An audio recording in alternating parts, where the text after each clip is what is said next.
Kaixo guztioi eta ongi etorri LibreOffice Writerreko tutorial honetara. Gaurko lehen bideo honetan, LibreOffice Writerreko interfaze nagusia nola banaturik dagoen azaltuko dizuet. Hortarako lehenik eta behin goiko zatian menua eta tresna kutxa nagusiak topatu ditzakegu. Horren azpian erregela bat dugu ikusteko orriaren zabalera edo baita altuera ere. Altuera defektuz batzutan ez da ikusten, baina hortarako nahikoa da ikusi erregela vertikala. Orduan bai, erregela horizontala eta vertikala izan gintuzke, zenbat zentimetro, zenbagarren zentimetroan lanean ari naizen jakiteko. Horretaz gain, hemen eskubialdean scroll barra dugu, honekin bera edo gora mugitzeko aukera izango genuke.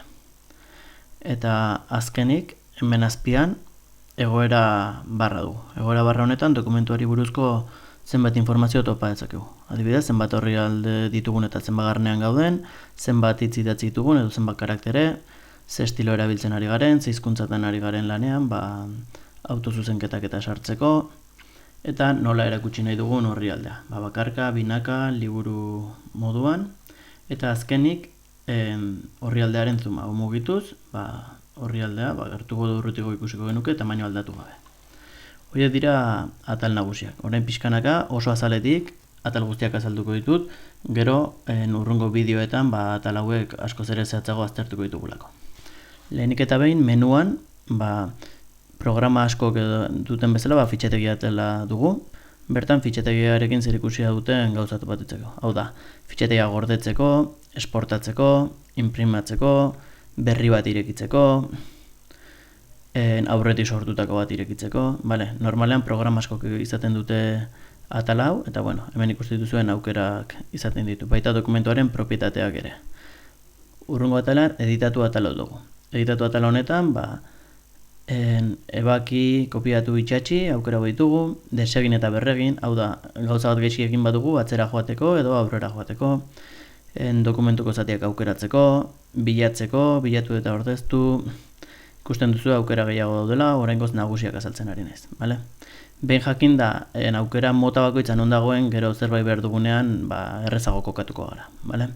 Ikusi atalaren barruan, interfaze honetan zer ikusi aukeratzen dugu. Gogoratzen bazarete lehen, erregelak, eta hemen aukeratu dut vertikala ikusi edo ez. Oso garrantzitsuen atal bat tresna barrak, atal hau da, bale? Defektuz, nik estandarra eta formatu barrak ditut, bale? Hemen ikusten diran, 2 barra hauek dira, bale?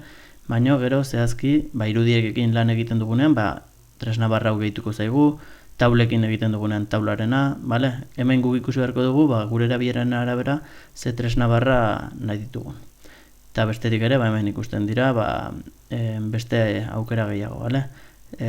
Baina beti ere, dokumentuaren interfazearekin zer ikusi dutena, pantaila osoan ikusi, zooma, eta horrelakoak, bale? Txertaturen barruan, dokumentu honik gauzak txertatzeko aukera dugu. Izan daiteke irudi bat, diagrama bat, multimedia objektu bat, testu kuadro bat, hiperesteka edo enlace bat, orrialdeen oinak eta goiburuak, orrialde zenbakiak, hau da, zerbait txertatzen dioguna, bale? Urrungoan berriz, formatuarekin zerikusia duten gauza ditugu.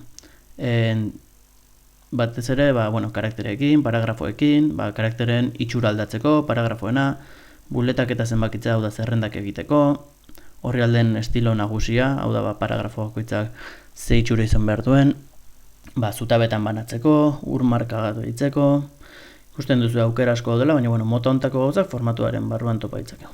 Ondoren estiloak atala dugu, eta estiloaken hemen ere orrialde printzipalean baitugu, baina adibidez izenburu bat baldin badugu, titulua motako dela esate badiogu, behagia propietate batzuk emango dizkio. Haue gainera editagarriak dira. Adibidez gu titulo guztiak belztuak izatea nahi badugu tamaino handiagokoak eta zentratuak, hori zehaztu eta gero edozein testu aukeratu eta titulua dela esaterakoan itxura hori emango dio berdina paragrafoekin, azpizenburuekin edo zen gauzekin. Hemen estiloakin zerikusia duten gauza dira. Formatuaren antzekoa dira estiloak, baina haueia dira zehatzagoak edo kontrakoa. Formatua zehatzagoa da, baina estiloak esaten du zehaztasun hori eman grupo bati edo talde bati. Titulu guztiak horrelakoak nahi ditut, parrafo guztiak horrelakoak. Urrungo atala taula bada. Eta hemen taula txertatzeko aukera dugu, lerroak gehitu edo ezabatu, zutabe gehitu edo ezabatu, gelaskak batu, gelaska zatitu, hau da, taulekin zer ikusia duten aukera guztiak eta propietatearen barruan, baina horre izango gentuzke guztiak. Inprimakia berdina baino, inprimakia edo formularioekin, bale? Formulario bat sortu nahi badugu, hemen izango genuke horrekin lotutako guztia, testu kuadro bat sortu nahi dut, edo aukerak eta botoi bat, edo, bueno, inprimakiekin lotutako gauzak. Tresnei dagokionez aldiz, hemen topa ditzakegu ortografia edo hizkuntza, hau da hizkuntza bat aukeratu eta autozuzenketak egiteko, azpimarratzeko gaizkidatzita dagoena, horrelako aukerak, bale? Hemen ere, jute bagera pertsonalizatu atalera, eukiko nuke aukera lehio berri honetan esateko menu bakoitzan zer erakutsi nahi dugun eta zer ez, bale? Mundu bat da, beraz ez duten azalduko, baina jakin adibidez botoi hau kendu nahi badut, aukeratu eta fletxita honekin ematenekin, baina barra horretan hiltzakela agertuko, bale? Edo beste bat gehitu nahi badugu, gehituko genuke, eta berdina tresna barrarekin, bale?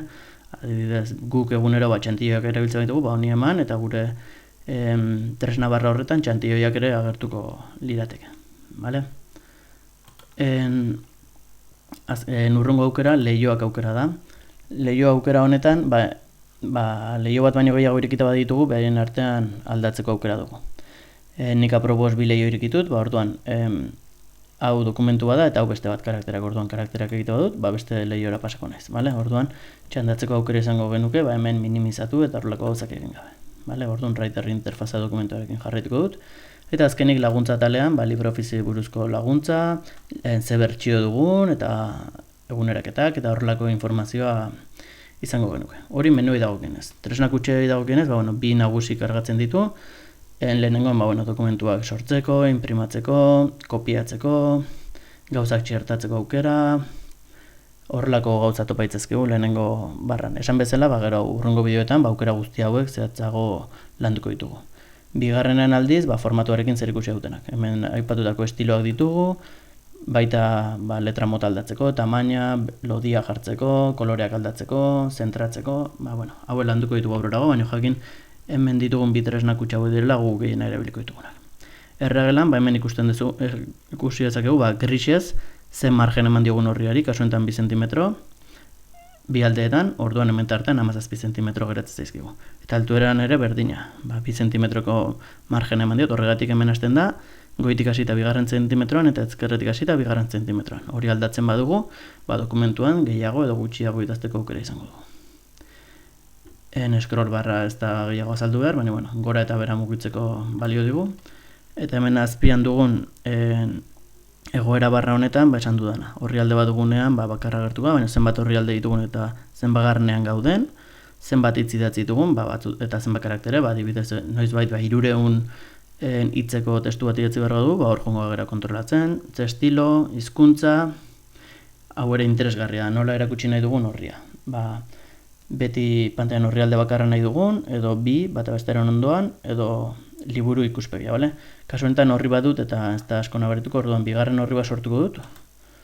Horretarako orrialde jauzi bat sortuko dut eta listo, gutxa. Eta honi bertan sakatzen badut, orain, zoomaren arabera, kabitzeztan ez, horri bakarrik ikusko, baina zooma gesto bat dut, bi horriak bata bestaren ondoan agertuko zaizkit, bale? Hiru izango balira, hiru agertuko lirateke. Adibidez hemen beste orrialde jauzi bat sartuko dut, ikusten zu hiru orria dela.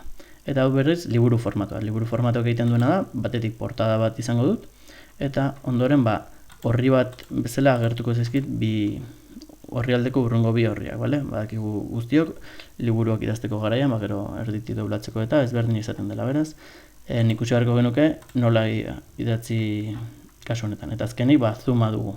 Zoomak egiten duena da, orrialdearen tamaina aldatu gabe, nola biztaratu, bale? Adibidez, ikusmenarekin arazo baldin baditugu, zoom gehiago jarriko dugu edo gutxiago, beti ere gure gustora hobeto irakurtzeko, bale? Guk adibidez hemen zerbait idazten badugu, tamaino aldatzen badugu, inprimitzeko garaian ere aldatuko zaio, baina guk inprimitzerako normal nahi badugu, baina guk hobeto irakurtzeko, zoom gehiago egin, hau da lupa bat bezala izango litzateke. Bale? Bau dira, Writerren interfazearekin zerikusia duten atal nagusiak. Urrungo bideoetan, atal horietako gauza ezberdinak lantzen joango gara pixkanaka, eta espero hasiera hau interesgarria izatea eta ea hurrengo bideoetan denok ikasten dugun LibreOffice Writeren erabilera egoki bat egiten.